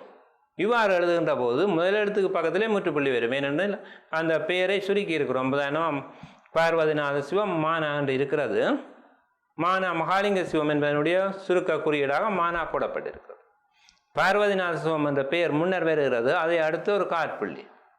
திருஞான சம்பந்த பிள்ளை மாவே, மா என்ற மானா என்ற மட்டுவில், வே என்னாண்டால் வேட்பிள்ளை. இந்த இரண்டும் சுருக்கி தரப்பட்டிருக்கின்றன. ஆகவே அங்கே ஒரு முற்றுப்புள்ளி இடப்படுகிறது. பெயர் முன்னால் இடம்பெறுகிறது, திருஞான சம்பந்த பிள்ளை. ஆகவே பெயரை அடுத்து காற்புள்ளி இடப்படுகிறது. இந்த பார்த்த விதி முதல் எழுத்தை பெயருக்கு பின்னால் பயன்படுத்தும் போது பெயரை அடுத்து காற்புள்ளி இடப்படும். அடுத்து வாக்கியத்திலே விளக்கத்திற்காக வரும் இடைப்புறவர்களை பிரித்து காட்ட காற்புள்ளி முன்னும் பின்னும் இடப்படும். அதாவது கதையோடு கதையாக என்று சொல்வார்கள். சிலர் ஒரு கதை சொல்லி கொண்டிருப்பார்கள், அதற்குள்ள இன்னொரு கதையை சொல்லி தொடர்படுத்துவார். அதே போல ஒரு வாக்கியத்திலே நாங்கள் ஒரு விடயத்தை சொல்லி அது குறிப்பாக இல்லை சிறப்பாக என்று ஏதோ ஒரு விடயத்தை கொண்டு வந்து இடையில சேர்க்கிறோம். அவ்வாறு சேர்க்கிற இடங்களில் அந்த இடைப்புறவர்களுக்கு முன்னரும் அந்த இடைப்புறவர்கள் முடிகிற இடத்திலும் காற்புள்ளி இடப்படும். இங்கே பாருங்கள், நாம் மக்களிடம் இரக்கத்துடன் பழக வேண்டும் என்று இந்த உதாரணம் இடம்பெறுகிறது. சொல்ல வந்தபடியே நாம் மக்களிடம் இரக்கத்துடன் பழக வேண்டும். அவ்வாறு சொல்லுகின்ற போது யாரிடம் இரக்கமாக பழக வேண்டும் என்று உங்களுக்கு ஒரு வினா வரலாம். ஆகவே சிறப்பாக ஒரு இடைப்புறவர்கள் வருகிறது. குறிப்பாக அநாதைகளிடம் இரக்கத்துடன் பழக வேண்டும் என்று அந்த இடைப்புறவர்கள் வருகிறது. ஆகவே இடைப்புறவர்களுக்கு இருக்கின்ற முன்னுக்கும் நாம் மக்களிடம் என்பதற்கு முன்னரும் குறிப்பாக அநாதைகளிடம் அந்த இடைப்புறவர்கள் முடிகிற இடத்திலும் காற்புள்ளி இடப்படும். வாக்கியம் முடிகின்ற போது அங்கே முற்றுப்புள்ளி இடப்படுகிறது. அடுத்து நாங்கள் அரைப்புள்ளி அல்லது தொடரிசை குறி பார்க்க இருக்கின்றோம். ஒரு அரைப்புள்ளியினுடைய முதலாவது பயன்பாடு ஓர் எழுவாய்க்கான பல பயனிலைகள் இடம்பெறும் போது அல்லது பல வினைச்சொற்கள் அடுத்து வருகின்ற போது. முன்னர் நாங்கள் பார்த்தோம், பல பெயர் சொற்கள் அடுத்து வருகின்ற போது காற்புள்ளி இடம்பெறும் என்று பார்த்து நாங்கள். இப்போது பல வினை சொற்கள் அல்லது பல பயனிலைகள் அடுத்து வருகின்ற இடத்தில் அரைப்புள்ளியே இடப்படும். பாருங்கள், பரீட்சையில் சித்தி பெற்ற நிமலன் ஆடினான், பாடினான், சிரித்தான், துள்ளி குதித்தான். இங்கே எழுவாய் நிமலன், அந்த நிமலனுக்குரிய பல பயனிலைகள் ஆடினான், பாடினான், சிரித்தான், துள்ளி குதித்தான் என்று பல பயனிலைகள் தரப்பட்டிருக்கின்றன. ஆகவே அந்த பயனிலைகளை வேறுபடுத்தி காட்டுவதற்கு அவற்றுக்கு இடையிலே அரைப்புள்ளி இடப்படும். பரீட்சையில் சித்தி பெற்ற நிமலன் ஆடினான். வசனம் அதனோடு நிறைவு பெற்றால் முற்றுப்புள்ளி இடலாம். ஆனால் அந்த நிமலனுடைய பல செயல்கள் அடுத்தும் பெறுகின்றன. ஆகவே அங்கே அரைப்புள்ளி இடப்படும். பாடினான், அங்கும் ஒரு அரைப்புள்ளி. சிரித்தான், அடுத்த செயல் அதிலேயும் ஒரு அரைப்புள்ளி இட வேண்டும். துள்ளி குதித்தான், இங்கே வாக்கியம் நிறைவு பெறுகிறது. ஆகவே இங்கே அரைப்புள்ளி பதிலாக முற்றுப்புள்ளி இடப்படுகின்றது. அரைப்புள்ளியினுடைய அடுத்த பயன்பாட்டை பார்ப்போம். ஒரு குறிப்பிட்ட கருத்தை மையமாக கொண்ட முற்று தொடர்களுக்கு இடையில் கிட்டத்தட்ட இதை போலதான். இங்கே நாங்கள் ஒரு எழுவாயினுடைய பல பயனிலைகள் வருகின்ற போது அரைப்புள்ளி பார்த்தோம். இங்கு ஒவ்வொரு எழுவாய்களும் ஒவ்வொரு பயனிலைகளும் ஆனால் ஒன்றோடு ஒன்று தொடர்பட்ட விடயங்களாக இருக்கின்ற போதும் அங்கே அரைப்புள்ளி தான் இடப்படும். அமைச்சர்கள் இதை நம்பவில்லை, நாடாளுமன்ற உறுப்பினர்கள் ஏற்கவில்லை, பத்திரிகையாளர்களும் வரவேற்கவில்லை. ஏதோ ஒரு செய்தியை மற்றவர்கள் எவ்வாறு எதிர்கொண்டார்கள் என்றது இங்கு கூறப்படுகிறது. அப்போ ஒரு விடயம்தான் பல்வேறு தரப்பினருடைய நடவடிக்கைகள் கூறப்பட்டுள்ளன. அப்போ ஒரு குறிப்பிட்ட கருத்தை மையமாக கொண்ட முற்றுத்தொடர்கள் பல இங்கே இடம் பெற்றிருக்கின்றன. அவற்றுக்கு இடையிலும் அரைப்புள்ளி தான் பெறும். அமைச்சர்கள் இதை நம்பவில்லை, அதில் ஒரு அரைப்புள்ளி. நாடாளுமன்ற உறுப்பினர்கள் ஏற்கவில்லை, அங்கும் ஒரு அரைப்புள்ளி. பத்திரிகையாளர்கள் வரவேற்கவில்லை, இது அங்கே வாக்கியம் முடிகின்ற இடம், அங்கே முற்றுப்புள்ளி இடப்படும். அடுத்ததாக ஒப்புமைப்படுத்தல், வேறுபட்ட நிலைமைகளை இணைத்து காட்டுதல் என்னும் விடயங்களை கொண்ட முற்றுத்தொடர்களுக்கு இடையிலும் அரைப்புள்ளி இடப்படும். அறிஞர்கள் அடக்கமாக இருப்பார்கள், மூடர்கள் ஆரவாரம் செய்வார்கள். இங்கே வேறுபட்ட 2 நிலைகள் எடுத்து காட்டப்படுகின்றன. அறிஞர்களுடைய ஒரு வகையான செயல், மூடர்களுடைய இன்னொரு வகையான செயல்.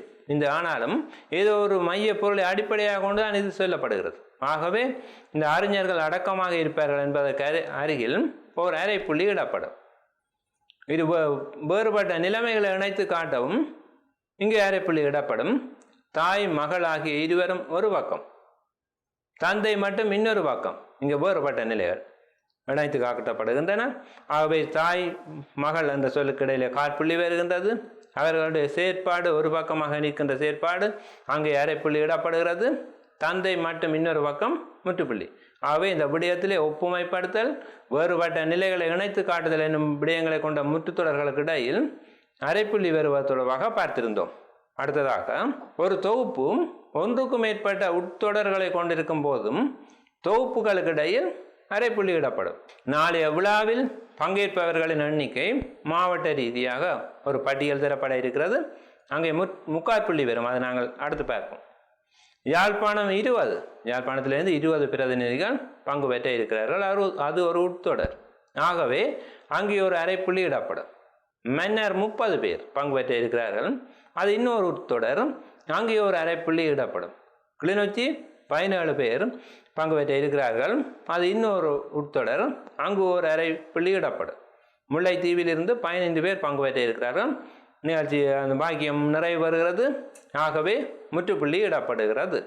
இதுவரை நாங்கள் அரைப்புள்ளியினுடைய பயன்பாடுகளை பார்த்தோம். அடுத்து முக்காற்புள்ளி அல்லது விளக்கிசை குறி, அதாவது 2 முற்றுப்புள்ளிகளை ஒன்றின் மேல் ஒன்று அடுக்கியது போல காணப்படுவது முக்காற்புள்ளி அல்லது விளக்கிசை குறியாகும். அதனுடைய பயனை அடுத்து பார்ப்போம். பிரதான கூற்றின் பின்னால் வரும் கூற்று அதன் விளக்கமாக அமையும். அடுத்து 2 கூற்றுகள் வருகின்றன, ரெண்டும் ஒன்றோடு ஒன்று தொடர்புடையவை. ஒன்றினுடைய விளக்கமாக மற்ற கூற்று வந்தால் அங்கே நாங்கள் முக்காற்புள்ளியை இடுவோம். விளக்கம் இல்லாமல் 2 தொடர்கள் வருகின்ற போது அரைப்புள்ளி இடுவோம் என்று முன்னர் பார்த்திருக்கிறோம். தோட்டம் நீண்ட காலமாக கவனிக்கப்படவில்லை, எங்கும் குப்பைகள் குவிந்திருந்தன. முதலாவது கூற்று தோட்டம் நீண்ட காலம் கவனிக்கப்படவில்லை என்பதை காட்டுகிறது. அதை நாங்கள் எவ்வாறு அறிந்து கொள்கிறோம்? அதற்கான விளக்கம் என்ன? எங்கும் குப்பைகள் குவிந்திருத்தல். ஆகவே இங்கே பிரதான கூற்றினுடைய விளக்கமாக பின்னாலே வருகின்ற கூற்று இடம்பெறுகிறது, அங்கு முக்காற்புள்ளி இடப்படுகிறது. முக்காற்புள்ளியின் அடுத்த பயன் ஒரு பட்டியலை அறிவிப்பதற்கு முன்னால் வரும் அவையாவன. உதாரணமாக பின்வருமாறு எடுத்துக்காட்டுகளாக முதலிய சொற்கள் ஒரு பட்டியலை அறிவிப்பதற்கு முன்னர் வரும். அந்த சொற்களின் பின்னர் நாங்கள் முக்காற்புள்ளியை இடுவோம். அந்த தோட்டத்தில் காணப்பட்ட பயிர்கள் பின்வருமாறு. தோட்டத்தில் என்னென்ன பயிர்கள் இருக்கின்றன என்ற பட்டியலை அடுத்து தர இருக்கின்றோம். அந்த தோட்டத்தில் காணப்பட்ட பயிர்கள் பின்வருமாறு, அங்கு முக்காற்புள்ளி இடப்படும். கத்தரி, தக்காளி, வெண்டி, பாகல் பேர் சொற்கள் வந்தபடியால் காற்புள்ளி இடப்பட்டிருக்கிறது. இந்த பட்டியல் ஒன்றின் கீழ் ஒன்றாக வருகின்ற போது முக்காற்புள்ளியை அடுத்து சிறுகோடு இடுகின்ற வழக்கமும் இருக்கின்றது. முக்காற்புள்ளியினுடைய அடுத்த பயன்பாடு நாங்கள் கணிதம் கற்கின்ற போது பல இடங்களை பயன்படுத்தி இருக்கிறோம். ஒரு சொத்தினை 5:3 என்ற விகிதத்திலே சகோதரர்கள் பங்கிடுகிறார்கள். ஒரு நிறுவனத்தின் முதலீடுகள் 10:5 என்ற விகிதத்திலே காணப்படுகின்றன என்று விகிதங்கள் வருகிற இடத்தில் முக்காற்புள்ளியை நாங்கள் கணிதத்திலே பயன்படுத்தி இருக்கின்றோம். அந்த பயன்பாட்டை அடுத்து பார்க்கிறோம். தனியார் கல்வி நிறுவனத்தில் கல்வி கற்கும் மாணவருக்கும் சுயமாக கற்கும் மாணவருக்கும் இடையேயான விகிதம் 8:3 காணப்படுகிறது. இங்கே முக்காற்புள்ளி இடப்படுகிறது. விகித எண்களுக்கிடையே இடப்படுதல் என்ற அடிப்படையில் இங்கே முக்காற்புள்ளி இடம்பெறுகிறது. அடுத்ததாக பாத்திர உரையாடல்களை எழுதும்போது பாத்திரத்தின் பெயரை அடுத்து இடம்பெறும். நாடகங்களிலே பாத்திர உரையாடல்கள் எழுதுகிறோம். காப்பது சாதாரண தர மாணவர்களுக்கு திரைப்படங்களால் நன்மையை உண்டாகின்றது என்று கருதுகிற ஒருவருக்கும் தீமையை உண்டாகிறது என்று கருதுகிற ஒருவருக்கும் இடையான உரையாடல் என்று சொல்லி உரையாடல் எழுதுவதற்கு வருகின்றது. இத்தகைய சம்பவத்தில் நாங்கள் பாத்திர உரையாடல்களுக்கு பாத்திரங்களின் பெயர்களை அடுத்து முக்காற்புள்ளி இட்டு விட்டு அவருடைய கதையை கொடுப்போம். அங்கே மேற்கோள் குறியிலே எழுத வேண்டிய தேவையிலே பாத்திர உரையாடலே முக்காற்புள்ளி இட்டால் போதுமான. இங்கே இரு துயரங்கள நாடகத்திலே இருந்து ஒரு பகுதி எடுத்து தரப்படுகிறது. மனோகரன் என்று சுருக்கமாக எழுதப்பட்டிருக்கிறது. கந்தப்பு இருக்கிறாரா வீட்டில், அவர் கதைக்கிறார். வளமையாக சிறுகதைகளிலோ அல்ல வேறு எங்கோ இந்த உரையாடலே அவருடைய கூட்டாக வந்தால் மேற்கோள் குறியிட வேண்டும். ஆனால் இங்கே நாடகம் தொடர்ந்து பாத்திரங்கள் கதைப்பதாக இருக்கும், தொடர்ந்து மேற்கோள் குறியிட வேண்டிய அவசியம் ஏற்படும். ஆகவே அதை தவிர்ப்பதற்காக முக்காற்புள்ளியிட்டு பாத்திர உரையாடல்கள் மேற்கோள் குறி இல்லாமல் எழுதப்படும். கந்தப்பு இருக்கிறாரா வீட்டில், காந்தப்பு, ஓ நான் தான் காந்தப்பு, என்ன வேணும், மனோகரன், ஓ நல்லது. இங்கே பாருங்கள், பாத்திரங்களின் உரையாடல்களின் போது பாத்திரங்களின் பெயரை அடுத்து முக்காற்புள்ளி இடப்பட்டிருக்கிறது. இதுவரை 4 வகையான முக்காற்புள்ளியினுடைய பயன்பாடு பார்த்தோம். அடுத்ததாக வியப்பு குறி அல்லது மெய்ப்பாட்டு குறி என்ற குறியீட்டின் பயன்பாட்டை பார்ப்போம். இந்த வியப்பு குறிக்கும் அல்லது மெய்ப்பாட்டு குறிக்கும் காற்புள்ளிக்கும் இடையிலே தான் பெரும்பாலான பிரச்சனைகள் வாக்கியங்களிலே வருகின்றன.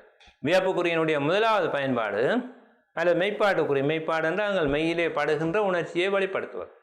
ஆகவே உணர்ச்சியை வெளிப்படுத்தும் வாக்கியத்தின் இறுதியில் வியப்பு குறி இடப்படும்.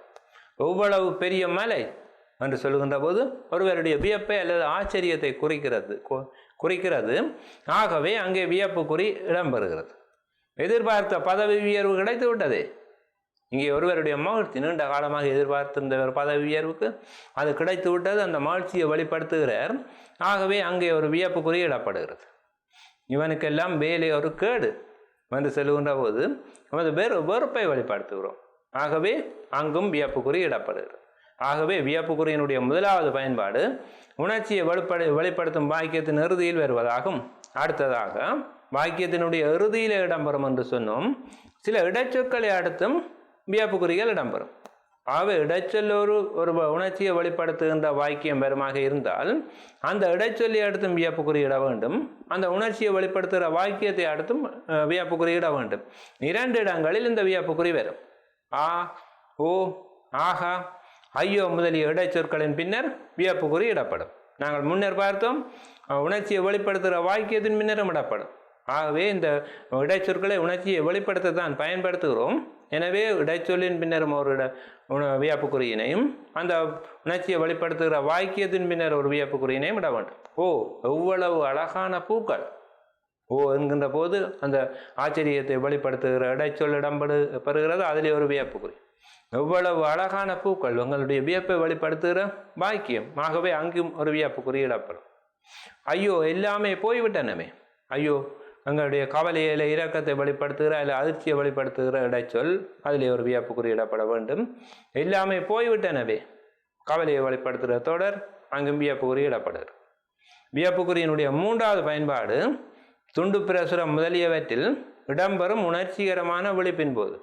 மாணவர்களே, நாங்கள் முதலிலே காற்புள்ளி பார்த்தோம். ஒருவரை விழிப்பதற்காக நிச்சயம் காற்புள்ளி தான் பெறும். ஆனால் உணர்ச்சிகரமாக ஒருவரை விழிக்கின்ற போது அங்கே வியப்பு குறி இடப்படும். ஏனெனில் எங்களுடைய உணர்ச்சியை வெளிப்படுத்துகிறோம். துண்டு பிரசுரம் உணர்ச்சிகரமான நடையில் எழுதப்படுவது என்பதை நீங்கள் அறிந்திருப்பீர்கள். அதனுடைய விழிப்பும் உணர்ச்சிகரமானதாகத்தான் இருக்கிறது. ஆகவே அந்த விழிப்பை அடுத்தும் உணர்ச்சி குறி வியப்பு குறி இடப்படும். அன்பான பொதுமக்களே விழிக்கின்றோம், அங்கே ஒரு வியப்பு குறி துண்டு பிரசுரத்தில் இடம்பெறும். என் ரத்தங்களே, திமுகவினுடைய ஒரு எம்ஜி ராமச்சந்திரன் அவர்கள் பயன்படுத்துகின்ற ஒரு வாக்கியம் வியப்பு குறி இடப்பெறும். என் உயிரினமினிய உடன்பிறப்புகளை கலைஞர் கருணாநிதி பயன்படுத்துகிற ஒரு வாக்கியம் உணர்ச்சியோடு விழிக்கின்ற, அங்கும் வியப்பு குறி இடம்பெறும். வியப்பு குறியின் அடுத்த பயன்பாடு இறந்த ஒருவரை விழிக்கவும் வியப்பு குறி இடம்பெறும். நாங்கள் வியப்பு குறி காற்புள்ளி ஒருவரை விழிக்க காற்புள்ளி தான் வரும் என்று பார்த்தோம். ஆனால் காற்புள்ளி பதிலாக வியப்பு குறி வருகின்ற 2 புறநடைகளாக 2 பகுதிகள் இருக்கின்றன. ஒன்று உணர்ச்சியோடு ஒருவரை விழிக்கின்ற போது, இரண்டாவது இறந்த ஒருவரை விழிக்கின்ற போது. ஆர்மோ நாவலர் என்று இல்லை, அவர் இறந்து விட்டார். இப்போ அவரை விழித்து நாங்கள் ஒரு விடயத்தை சொல்ல இருக்கின்றோம். நாவலரே, நீங்கள் என்று இருந்திருந்தால் யாழ்ப்பாணத்தில் கொத்துரட்டி கடைகள் வந்திருக்குமா என்று ஒரு கவலையோடு அவரை விழித்து கேட்கின்றோம். இங்கே அவரை இறந்தவரை விழிப்பதால் நாவலருக்கு அருகிலே ஒரு வியப்பு குறி இடுகின்றோம். அப்போ இப்போது நாங்கள் அப்பாவுக்கு கடிதம் எழுதுகின்ற போது அன்புள்ள அப்பா என்று ஒரு வியப்புக்குரிய இட்டோம் என்றால் அதனுடைய பொருள் இறந்த ஒருவரை விழிக்கின்றோம் என்பதாக அமைந்துவிடும். ஆகவே மாணவர்களை கவனமாக இருக்க வேண்டும். அடுத்த விடயத்துக்கு செல்வோம்.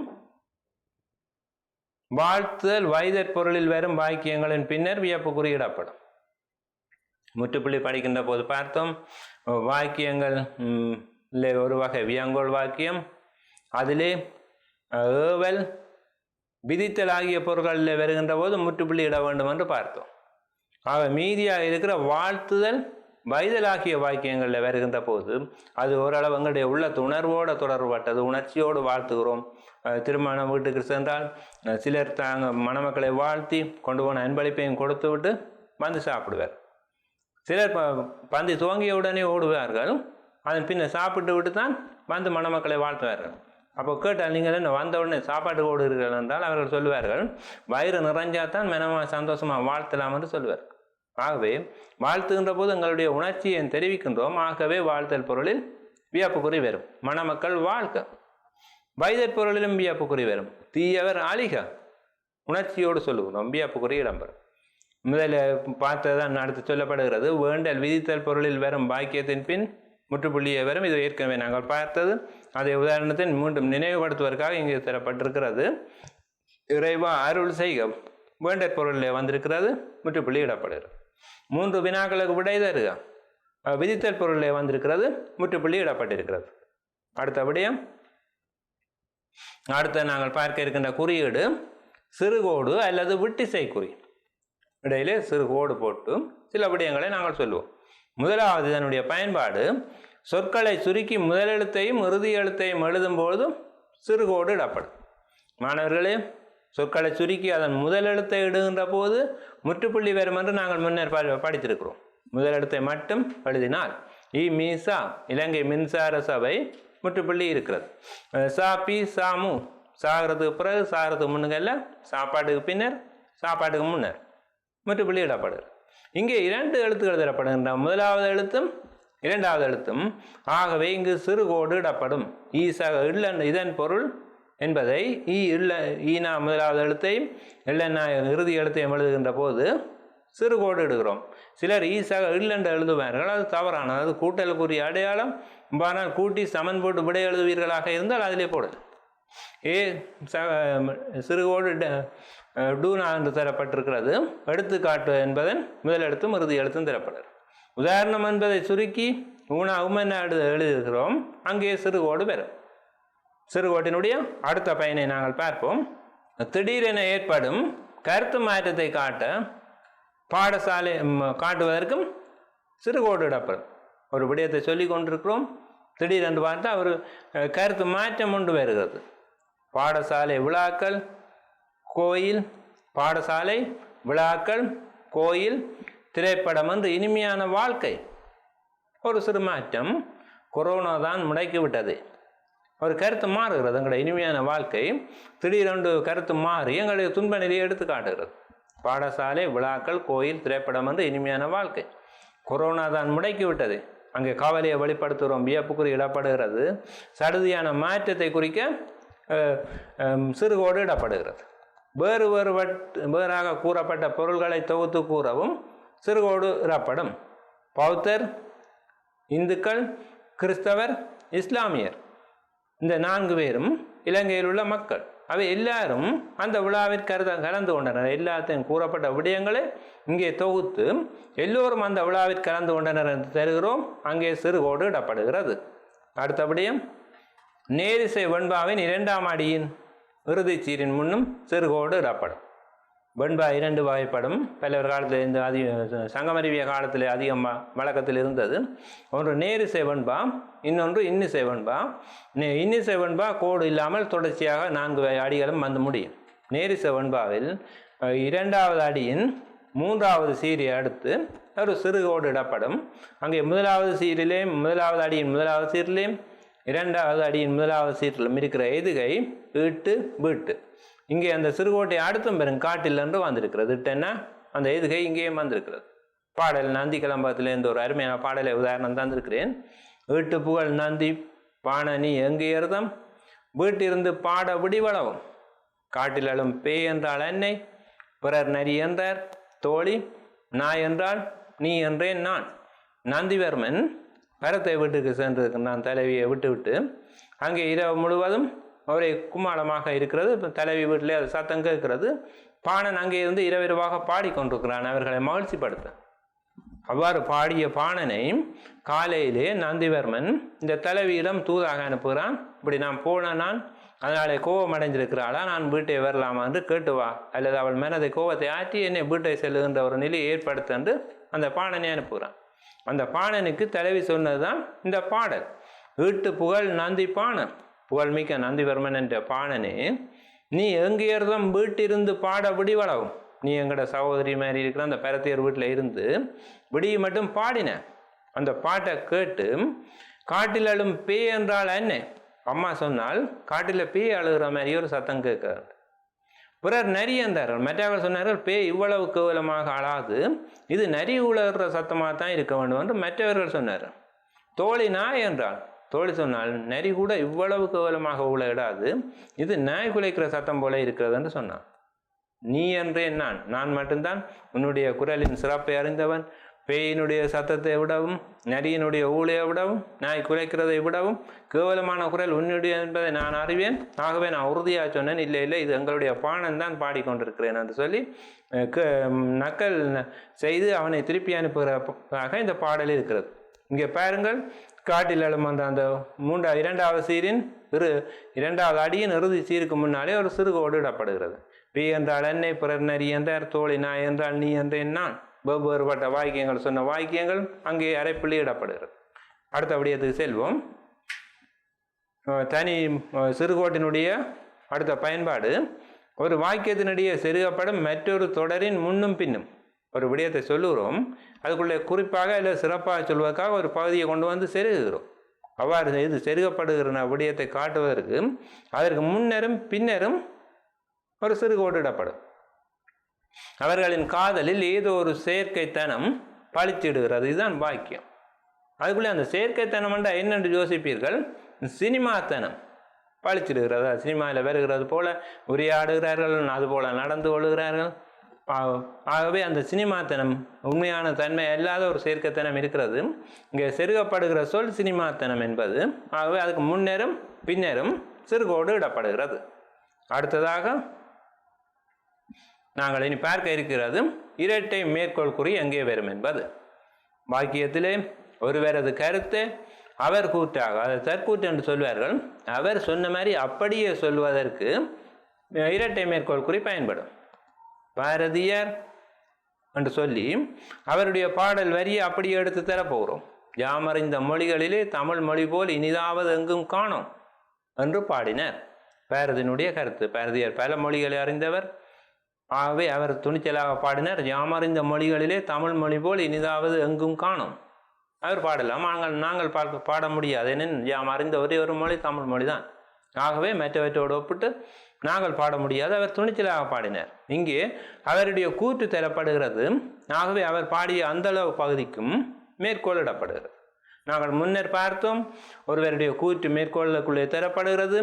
அந்த சொன்னவருடைய பெயர் முன்னால் இருந்தால் அதில் ஒரு காற்புள்ளி இட வேண்டும்.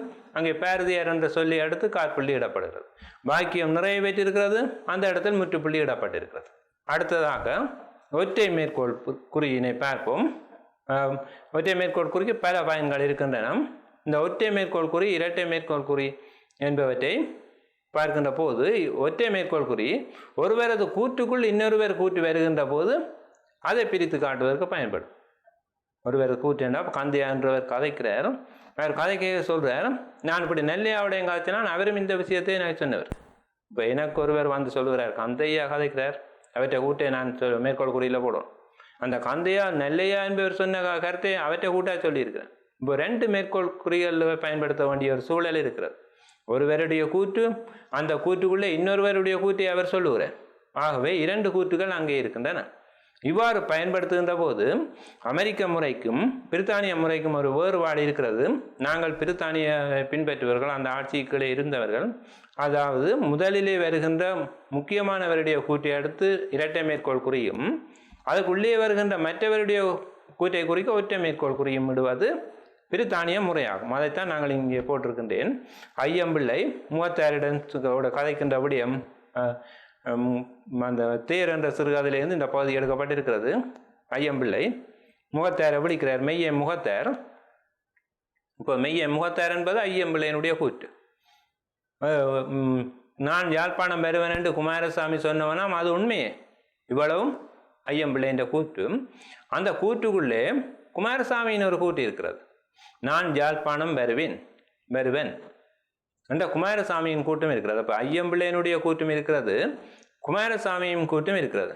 இங்கே முக்கியமானது முதல்ல கதைக்க துவங்கியவர் ஐயம்பிள்ளை. ஆகவே பிரித்தானிய முறையை பின்பற்றி ஐயம்பிள்ளை கதைக்கிற இடத்துல முதலில் நாங்கள் இரட்டை மேற்கோள் குறியை எடுக்கிறோம்.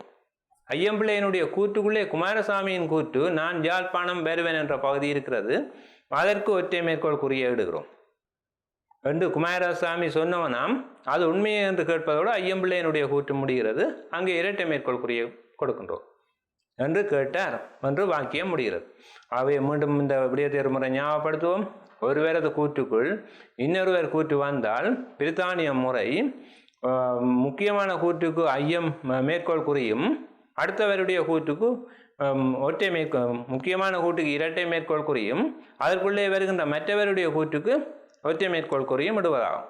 அமெரிக்க முறை முதலிலே வருபவருடைய கூற்றுக்கு ஒற்றை மேற்கோள் குறியும், பின்னர் வருகின்றவருடைய கூற்றுக்கு இரட்டை மேற்கோள் குறியும் விடுவதாகும். நாங்கள் பிரித்தானிய முறைப்படி இந்த விடயத்தை சொல்லியிருக்கிறேன். அடுத்து ஒருவரது எண்ணத்தை வெளிப்படுத்தும் கூற்றை தனித்து காட்டவும் ஒற்றை மேற்கோள் குறி இருக்கும். அதாவது மனதுக்குள்ளே அவர் கதைக்கிறார். ஆகவே அதை இரட்டை மேற்கோள் குறியில போட முடியாது, அங்கே ஒற்றை மேற்கோள் குறி தான் இடம்பெறும். பார்த்த உடனேயே இந்த வீட்டை வாங்கி விட வேண்டியதுதான் என்று தீர்மானித்து விட்டேன் என்று ஒருவர் சொல்லுகிறார். அவர் ஏதோ ஒரு தீர்மானம் எடுத்து விட்டார்.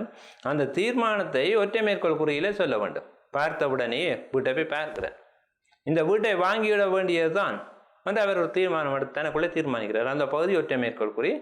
பாக்கியம் முடிகிற இடத்துல முற்றுப்புள்ளி. எழுதுபவர் தம் நோக்கில் ஒரு சொல்லையோ அல்லது தொடரையோ பிரித்து காட்ட வசனம் போய்கொண்டிருக்கிறது, இதில் ஒரு விடயத்தை சிறப்பித்து சொல்ல விரும்புகிறேன். அந்த இடத்திலும் ஒற்றை மேற்கோள் குறியிடப்படும். இவர்கள் நவீன உலக சிற்பிகள் எனப்படுகின்றனர். இதை சாதாரண வாக்கியமாக எழுதலாம், ஆனால் அவர் அந்த விடயத்தை சிறப்பித்து சொல்ல விரும்புகிறார். ஆகவே நவீன உலக சிற்பிகள் என்ற பகுதிக்கு ஒற்றை மேற்கோள் குறியிடப்படுகிறது. அடுத்ததாக கட்டுரை முதலியவற்றில் சொல்லுக்கான வரையறை, கலைச்சொல் என்பவற்றை குறிக்கவும் ஒற்றை மேற்கோள் குறி இடம்பெறும். பகுதி, தலைப்பு, பழமொழி என்பவற்றை காட்டுவதற்கும் ஒற்றை மேற்கோள் குறி இடம்பெறும். நாவடக்கம் என்பது பேசத்தகாததை பேசாதிருத்தல் ஆகும். இங்கே அந்த நாவடக்கம் என்பதற்கான வரையறை தரப்பட்டிருக்கிறது. நாவடக்கம் என்றால் என்ன? பேசத்தகாததை பேசாதிருத்தல். ஆகவே அந்த வரையறையின் மேல் ஒற்றை மேற்கோள் குறியிடப்படுகிறது. கலைச்சொல்லை குறிக்கவும் ஒற்றை மேற்கோள் குறியிடப்படும். அமைப்பியலாளர்கள் இதை பிரதி, ஆங்கிலத்திலே அது டெக்ஸ்ட் என்று சொல்வார்கள், தமிழிலே பிரதி என்று சொல்வார்கள். ஆகவே டெக்ஸ்டுக்குரிய தமிழ் கலைச்சொல் பிரதி, அதனை காட்டுவதற்கு நாங்கள் பிரதி என்ற சொல்லின் மேல் ஒற்றை மேற்கோள் குறியிடுகிறோம். புலவருமான பார்வதிநாத சிவத்தின் இருவர் உலகம் கவிதை தொகுதி குறிப்பிடத்தக்கதாகும். இங்கே ஒரு தலைப்பு, நூலினுடைய தலைப்பு தரப்படுகிறது, இருவர் உலகம். அதனை காட்டுவதற்கு ஒற்றை மேற்கோள் குறியை எடுக்கின்றோம். அடுத்ததாக இக்கரை மாட்டுக்கு அக்கறை பச்சை என்பது அனைவரும் அறிந்தது. இங்கே பழமொழி தரப்படுகிறது. அந்த பழமொழியை வேறுபடுத்தி காட்டவும் ஒற்றை மேற்கோள் குறியிடப்படுகிறது. எண் அல்லது எழுத்து விடுபாட்டை குறிக்க ஒரு எண்ணை அல்லது எழுத்தை நாங்கள் முழு பகுதியையும் சொல்லாமல் சுருக்கி ஒரு பகுதியை விட்டு சொல்லுகின்ற போது ஒற்றை மேற்கோள் குறி வரும். 21 ஜூன் 99, 1999 என்பதற்கு பதிலாக அந்த 19 விட்டு 99 எழுதுகிறோம். ஆகவே ஒரு சுருக்கப்பட்டிருக்கிறது என்பதை காட்ட ஒற்றை மேற்கோள் குறியிடப்படுது. ஆமாம்பா, ஆமாம் அப்பா என்பது ஆனா பெண்ணாவை எடுத்துவிட்டு ஆமாம்பா என்று சுருக்கி சொல்லப்படுகிறது. ஆகவே ஒற்றை மேற்கோள் குறி இடப்படுகிறது. ஆகவே மாணவர்களே, இதுவரை நிறுத்த குறிகளை பார்த்தோம். அந்த வகையில் சில பயிற்சிகளை மிக விரைவாக செய்ய வேண்டிய சூழலில் இருக்கின்றோம். பின்வரும் வாக்கியங்களுக்கு பொருத்தமான நிறுத்த குறிகளை எடுக்க. அந்த கடையில் அரிசி, மா, சீனி, உப்பு, புளி முதலியவை இருந்தன. இங்கே ஒன்றுக்கும் மேற்பட்ட பெயர் சொற்கள் இருக்கின்றன. ஆகவே நாங்கள் முன்னர் படித்திருக்கிறோம், ஒன்றுக்கும் மேற்பட்ட பெயர் சொற்கள் வந்தால் காற்புள்ளி இட வேண்டும். அரிசி, மா, சீனி, உப்பு ஆகியவற்றுக்கு அருகிலே காற்புள்ளி இடப்படும். முதலியவை இருந்தன, முற்றுப்புள்ளி அங்கு இட வேண்டும். வவுனியா ஆமி தாக்கா பாடசாலை பரிசளிப்பு விழா இன்று நடைபெறுகிறது. இங்கே அமெரிக்கன் மிஷன் தமிழ் கலவன் பாடசாலை என்பது சுருக்கி முதலெழுத்து தரப்பட்டிருக்கிறது. ஆகவே ஆனாக்கு பக்கத்தில் ஒரு முற்றுப்புள்ளி, மீனா, தானா, கானா ஆகிய எழுத்துக்கள் பக்கத்திலே அவை சுருக்கப்பட்டது என்பதற்கு அடையாளமாக முற்றுப்புள்ளி இட வேண்டும். வாக்கியத்தின் நிறைவிலே வாக்கியம் நிறைவு பெற்றதுக்காக ஒரு முற்றுப்புள்ளி இட வேண்டும். மகனை இழந்த சந்திரமதி அழுதாள், அரட்டினாள், புலம்பினாள், புரண்டாள். ஒன்றுக்கும் மேற்பட்ட பயனிலைகள் சந்திரமதி என்ற எழுவாயினுடைய ஒன்றுக்கும் மேற்பட்ட பயனிலைகள் வந்திருக்கின்றன. பயனிலைகள் வருகின்ற போது அரைப்புள்ளி இட வேண்டும் என்று படித்திருக்கிறோம். ஆகவே மகனை இழந்த சந்திரமதி அழுதாள் என்பதற்கு அருகிலே ஒரு அரைப்புள்ளி, அரட்டினாள் என்பதற்கு பக்கத்திலே ஒரு அரைப்புள்ளி, புலம்பினாள் என்பதற்கு பக்கத்திலே ஒரு அரைப்புள்ளி, புரண்டாள் என்பதன் பக்கத்திலே முற்றுப்புள்ளி இட வேண்டும். அடுத்த கேள்வி, மாணவனே ஏன் வீட்டு வேலை செய்யவில்லை? இங்கே என்று ஆசிரியர் கூறினார் என்று வந்தால் அடுத்த வினா அப்படித்தான் இருக்கிறார். மேற்கோள் குறியிட வேண்டும். இங்கே ஒரு கூற்று மட்டும்தான் தரப்பட்டிருக்கு, ஒருவருடைய கூற்று தரப்பட்டிருக்கிறது. அவர் யார் என்ற பெயர் தரப்படவில்லை. ஆகவே இங்கே மேற்கோள் குறியிட வேண்டிய அவசியம் இல்லை. மாணவனை விழிக்கப்பட்டிருக்கிறது. ஆகவே அதில் ஒரு காற்புள்ளி. ஏன் வீட்டு வேலை செய்யவில்லை வினா கேட்கப்பட்டிருக்கிறது, வினா குறி வரும். அடுத்த வாக்கியத்தை இன்னும் பாருங்கள். ஆசிரியருடைய பெயர் தந்து அவருடைய உரையாடல் தரப்பட்டிருக்கிறது. ஆகவே இங்கே மேற்கோள் குறி வரும். மாணவனே ஏன் வீட்டு வேலை செய்யவில்லை என்பது மேற்கோள் குறி பகுதிக்குள்ளே வரும். ஏற்கனவே பார்த்த மாணவனை விழித்த இடத்திலே காற்புள்ளி, வினா கேட்ட இடத்துப்படியால் காற்புள்ளி. அந்த மேற்கோள் குறியில தந்த பகுதியை சொன்னவருடைய பெயர் முன்னால் இருக்கிறது. ஆசிரியர் என்பதற்கு பக்கத்து அருகிலே ஒரு காற்புள்ளி, கேட்டார் என்பதற்கு அருகில் ஒரு முற்றுப்புள்ளி இடப்படும். மணமக்கள் பல்லாண்டு வாழ்க வாழ்த்தற் பொருளில் வருகின்ற போது வியப்பு குறியிட வேண்டும். ஆகா இவ்வளவு சுவையான மாம்பழங்கள், ஆகா உணர்ச்சியை வெளிப்படுத்துகிற இடைச்சொல், அதில் ஒரு காற்புள்ளி, ஒரு வியப்பு குறி. எவ்வளவு சுவையான மாம்பழங்கள் என்று உணர்ச்சியை வெளிப்படுத்துகின்ற இடம், அங்கேயும் ஒரு வியப்பு குறியிட வேண்டும். அடுத்த முகவரி, நந்தாவில் வீதி ஒரு காற்புள்ளி, கொக்குவில் கிழக்கு ஒரு காற்புள்ளி, கொக்குவில் அந்த முகவரி முடிகிறது முற்றுப்புள்ளி. எல்லா செயல்களிலும் வடமொழி புகுந்தது. பல பயனிலைகள் இருக்கின்றன. பல செயற்பாடுகள், ஒன்றோடு ஒன்று தொடர்பான செயற்பாடுகள் சொல்லப்பட்டிருக்கின்றன. ஆகவே எல்லா செயல்களிலும் வடமொழி புகுந்தது, அங்கே ஒரு அரைப்புள்ளி. சடங்குகள் புகுந்தன, முற்றுப்புள்ளி. அடுத்த வினா, இளங்கவிஞர்கள் படிக்க வேண்டியவை. அங்கே ஒரு அட்டவணை அங்காடு தரப்படுகிறது. படிக்க வேண்டியவை நவீன கவிதைகள், மரவிலக்கியங்கள், புனைகதைகள். ஒரு அட்டவணை தரப்படுகிறது. ஆகவே இளங்கவிஞர்கள் படிக்க வேண்டியவை என்ற இடத்துல ஒரு முக்காற்புள்ளி பெற வேண்டும். நவீன கவிதைகள் பேர் சொற்கள் அடுத்தடுத்து வருகின்றன. நவீன கவிதைகள் ஒரு காற்புள்ளி, மரவிலக்கியங்களுக்கு அருகிலே ஒரு காற்புள்ளி, புனைகதைகள் வாக்கியம் முடியுது முற்றுப்புள்ளி. அரசு உதவிகளை செய்கிறது, எனினும் அவை உரியவரை சென்றடைகின்றனவா? அரசு உதவிகளை செய்கிறது கூட்டு வாக்கியம் முற்றுப்புள்ளி. எனினும் இணைப்பிடை சொல் வந்திருக்கிறது ஒரு காற்புள்ளி. உரியவரை சென்றடைகின்றனவா? வினாக்குறி. வினா கேட்கப்பட்டிருக்கிறது வினாக்குறி. தீக்குளிப்பு நேரம் நெருங்கியது. எல்லோரது பார்வையும் கோயிலின் வழிப்பிரகாரத்தில் நிலைத்திருந்தது. ஆலய மணி அடித்தது. பக்த கோடிகள் ஆலய முன்றலில் திரண்டனர். ஒரே அமர்க்களமாக இருந்தது. பல பயனிலைகள், பல உட்தொடர்கள், ஒன்றோடு தொடர்பான உட்தொடர்கள் தரப்பட்டிருக்கின்றன. தீக்குளிப்பு நேரம் நெருங்கியது அரைப்புள்ளி. எல்லோரது பார்வையும் கோயிலின் வழிப்பிரகாரத்தில் நிலைத்திருந்தது அரைப்புள்ளி. ஆலய மணி அடித்தது அரைப்புள்ளி. பக்த கோடிகள் ஆலய முன்றலில் திரண்டனர். ஒரே அமர்க்களமாக இருந்தது. இவ்வளவத்தையும் தொகுத்து ஒரு முடிவாக தரப்பட்டிருக்கிறது. ஆகவே அந்த இடத்திலே ஒரு சிறுகோடு இட வேண்டும். ஆகவே அன்பான மாணவர்களே, இன்று நாங்கள் நிறுத்த குறியீடுகள் பற்றிய விடயங்களை தெளிவாக உதாரணங்களோடு பார்த்திருக்கின்றோம். அவை தொடர்பான பயிற்சிகளையும் செய்து எவ்வாறு இத்தகைய நிறுத்த குறி வரும் என்பது பற்றி தெளிவு பெற்றிருக்கின்றோம். எனவே நீங்கள் இனி பரீட்சைகளிலும் சரி, பயன்படுத்துகிற வாக்கியங்களிலும் சரி, இந்த நிறுத்த குறிகளை சரியாக பயன்படுத்த வேண்டும் என்று கேட்டு உங்கள் அனைவரிடமிருந்தும் விடைபெறுகிறேன். நன்றி.